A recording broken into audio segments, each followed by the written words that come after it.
You're watching Capitol View, Sunday morning talk focused on the political scene in Arkansas. Welcome back to Capitol View. I'm Roby Brock. And I'm David Goins. We're joined now by our political long table, a pair of Republicans from Saline County, both Representative Andy Mayberry and Representative Kim Hammer. Thank you all very much for joining us this morning. Thank you for having us. So, yeah, I hear there's a vote on Tuesday that is of some import. Were you aware of that, Kim? Did you guys hear about that? I got the memo. Yeah, But anyway. Obviously, this is kind of, round two from 2013 when it was such a close vote. It failed a few times in the House before it passed. Right. Starting with you, Representative Hammer, what do you think will happen on Tuesday? What should happen on Tuesday? What's your thoughts on some of the changes that have been made to this healthcare private option? I think the vote is going to be very close. I think some people are just waiting to the last minute to make sure that they hear all the information that's necessary in order to make a vote that they feel that they can defend. And as we have found this week in all the meetings that we've been attending, it seems like every day there's a little bit of information that comes out. Of course, there's some positioning too with the amendment to the bills as to try to make the private option a little bit easier for folks to vote on. So I think that it's going to be a very close vote. Actually, I would not want to try to call it right now, to be honest with you. Representative Mayberry, what's your take on just what's developed over this last week and what you expect to happen on Tuesday? The over-under is 75. and I'm not saying which one I'm going with right now in terms of where I think it'll be. I think that's anybody's call at this point.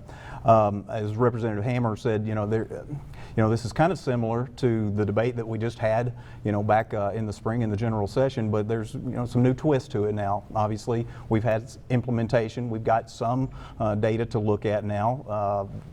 Not a lot. It was implemented in January 1, and so let's kind of roll in from there. And then with the amendments that have been added on, it made it more palatable probably to some, and to others, they didn't like the amendments and made it less palatable. So you don't know if you've picked up some votes, if perhaps you lost some votes as well. Representative Mayberry, you voted yes on appropriation last year. Are you sticking essentially with that? At this point, I would still vote for the funding of the private option. Yes, I would. Representative Hammer, you were on the opposite side last year. Are you still essentially there, or what's your thought? At this time, I'm still against the appropriation. The problem with the appropriation also is that there has been a movement. In fact, there was a bill that was run the other day to try to split out so that it would not be so complicated, but unfortunately there's no movement on the other side. And if the appropriation doesn't go through, then there's going to be some long-term consequences, and that adds to the scenario as well. But at this time, even with some of the amendments, I would have to say, as of today, right now, that I would be no. And another thing that you have to look at here as well, if I may interject for just a moment, is that if it does pass through the House on Tuesday, then you're going down to the Senate, and you have no idea what's going to happen down there. As of right now, it doesn't look as though they have the votes, but who knows? Representative Carter, Speaker of the House, said that earlier this week that as far as he's going, the negotiations are over with me. That was a direct quote from Speaker Carter. So this thing gets voted on Tuesday, it fails, there's nothing else to negotiate, or do you think that there is an opportunity to go back to joint budget and to find some other alternative and see if there's another way to do this, or do you think that it ends at that point in time and then you guys start crafting a budget without the funding for the private option? Representative Hammer. I would say go back to the old cliche, never say never. There were some attempts in the Rules Committee this past week, I believe it was, in order to get some of the language amended that would at least build in some things that would make it more comfortable for those of us at this time that are against it, in order to be able to at least give weightier consideration to it. I would hate to say never, given the fact that those options, were not voted in. We're talking about like Senator Hendren's wind down idea, or something different than that? Senator Hendren's wind down idea. Which would basically, the private option does go away at the end of 2014, but it doesn't just fall off the cliff in July, essentially, right? Right. And one thing too, if you were in one of the meetings, or if y'all been tracking one of the meetings, we've been told all along that if the private option goes away, that everybody that has their private options would lose them. And just even as recently as Friday, the question was asked in the budget hearings now that identified that if you're 100 to 138, that you might lose your private option plan, but you go to the exchange. You would go to the exchange, so it's not like they're going to be left totally That's out 14,000 or so out of 100,000. So a small percentage, but not total. And you'd still have the donut hole of that 17% to 100% that those individuals. About 85,000 people. Right. Yeah, it's a lot of folks. Representative Mayberry, is there anything that would change your vote from a yes vote at this time to a no vote? Is there something that's been floated or debated this week that could alter your position? You know, without a crystal ball, it's hard to know what that is. I assume there probably is something that But you that can haven't be done. heard of anything. At this point, of the things that I have seen and that I've heard, you know, some of the amendments I like better than others. Some of the amendments I think are great. They were issues that I saw with the private option to begin with. For instance, copays. When I initially voted to fund the private option, I was under the understanding that there would be copays involved and that everybody would have some kind of skin in the game. And so to seek a waiver for that, to be able to allow us to be able to do that, I think that's a wonderful thing. And that makes it more palatable to me, personally. And there are some copays for some folks in the plans there. Representative Hammer, how about you? You're a no vote right now. What would change your position? Have you heard any idea that's been floated that would convert you to a yes vote?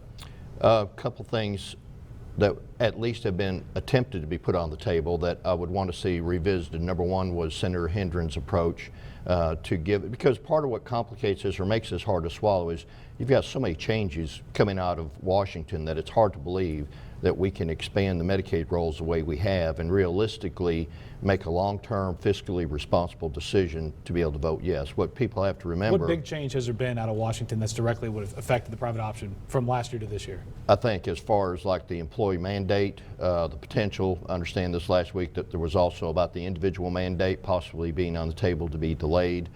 And the one thing that with or without any changes, we still as a state have a responsibility beginning in 2017, and there were some questions in the meeting this last week about whether or not what would be the cost to us as a state. So for us to implement something now that at least as far as we are here today cannot put a definite number on it, all we're going to do is kick the can down the road. Got about 20 seconds left.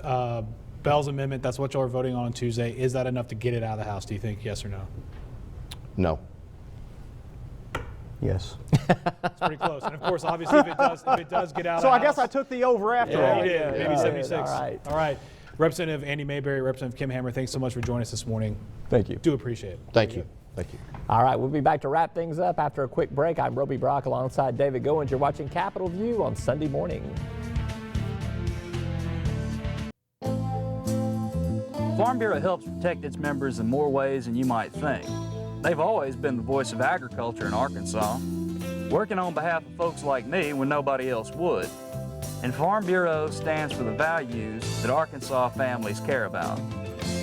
They've protected my right to farm and make a living, which helps everybody who likes food on the table. You know what they say, Arkansas counts on agriculture, and agriculture counts on Farm Bureau. Okay, welcome into the KRK Capitol View app extra on your smartphone on this Sunday morning, whenever you're watching it. We rejoin our panel with Representative Kim Hammer and Andy Mayberry, both from Saline County, both very gracious to join us this morning. I guess my question is, why would, Nate Bell went out there, made this amendment, said this is kind of like the olive branch to prevent a government shutdown. Is it worth doing if no one joins him in this process? Or is there an actual sense that other people who were no's last year would be a yes and that would get it through? Or is he just going to be out there hanging on the vine by himself? Well, for my position, as far as what Nate did, which I think was a noble attempt, but the reality of the matter is it doesn't stop. All it does is just slow down. And honestly, if I was going to be a yes and I was going to be all in, I would probably go ahead and go along with the advertising so that the population can at least be somewhat educated, even though I think the insurance companies ought to pick up a portion of that, because if they're going to benefit from it, they ought to be sharing in the bigger cost of it. So if you were a pro private option person, you'd want the advertising. I would want. I mean, why not? Right. Okay. But since you're not, the fact that he's saying don't do it doesn't get you to vote yes. That's correct. Was that a negative for you? Well, I will tell you that is the amendment that I was least in favor of, because I think that a lot of what you look at in terms of what makes the private option a good thing, economically speaking, is the fact that you're looking at 200,000 plus people on there. That's what the actuarial costs were based on, and how we're determining those premiums. So if you're doing something to limit that enrollment along 100,000 people, is that going to have a negative long-term effect on what the premiums are for the entire population on that health insurance exchange, including those individuals who aren't part of the private option? Strength in numbers, essentially. Right. Yeah. All right, I guess we got to ask one last question for the app extra on the hoops game coming up. That's true. Tuesday, we've got the Hoops for Kids' Sake charity game. I know you participated in it last year. I as well tried to. How's Participating your as outside jumper looking, man? Well, do they need to bring the 3-line in a little closer? may need to bring the goals down Goals and down. the There you go. three-point line in, but I'm glad to see that after your losing cause last year with the Senate, that you have now decided to come That's on over true. to the Yeah, House I side. actually got word- So I got perhaps word you on- can experience victory. Representative Hammer, Yeah. I'll be up in the stands cheering them on just like you will. It's an ugly job, but somebody has to heckle. So right. we'll leave it with that. I got word on Friday that I've been traded to the House team for like a side of biscuits. or Oh something. my goodness. But you know what? They probably overpaid. So, all right. Well, that's the App Extra. Andy Mayberry and Kim Hammer are great for joining us on that. And just to let you know, next Sunday there will not be a Capitol View, so look for your next App Extra the first Sunday in March. Enjoy the closing ceremonies of the Olympics next Sunday, right? Adios. Yeah. There we go. We'll see you. Enjoy the rest of your weekend.